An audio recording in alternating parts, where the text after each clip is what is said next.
Hello students, let's see the question. So the question says what type of reaction is calcination. देखो सबसे पहले तो ये calcination है क्या. कैल्सिनेशन किया जाता है कार्बोनेट ओर्स के लिए.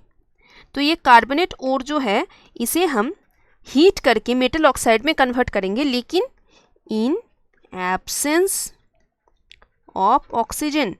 इन एब्सेंस ऑफ ऑक्सीजन इसे हमें हीट करना है, या फिर वेरी लिमिटेड एयर के प्रेजेंस में हमें इसे हीट करना है, जहाँ से हमें carbon dioxide and metal oxide मिलने वाला है. मेटल ऑक्साइड में हम कन्वर्ट इसीलिए करते हैं क्योंकि आगे इसको डील करना इजी रहता है रिडक्शन प्रोसेस में. ठीक है, तो रिडक्शन प्रोसेस करके हम आगे क्या करेंगे, मेटल को एक्सट्रैक्ट करके लाएंगे, यही मेटल ऑक्साइड से. राइट. पूछा गया है कि ये किस टाइप का रिएक्शन है, ये जो कैल्सिनेशन है ये किस टाइप का रिएक्शन है. तो एक सिंपल एग्जाम्पल हम ले लेते हैं.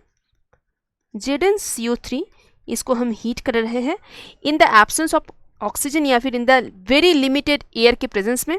तो हमें मिलेगा ZnO जो कि मेटल ऑक्साइड है एंड कार्बन डाइऑक्साइड. ठीक है, ये ऑलरेडी बैलेंस्ड है.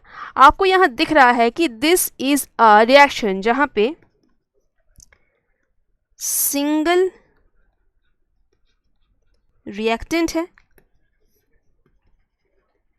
मोर देन वन प्रोडक्ट्स है. ऑलराइट.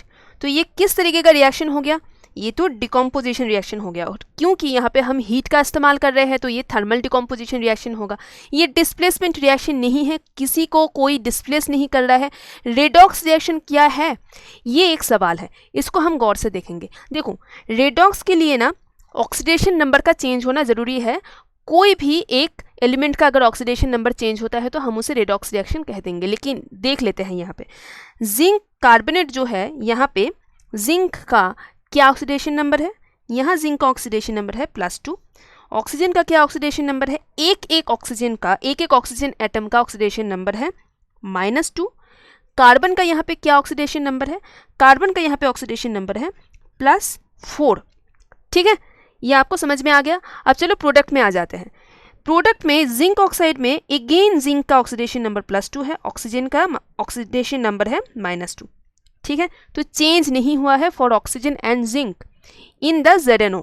ऑक्सीजन का एक और यहाँ पे कंपाउंड है कार्बन डाइऑक्साइड. चलो यहाँ भी देख लेते हैं. यहाँ भी ऑक्सीजन का जो ऑक्सीडेशन नंबर है दैट इज -2.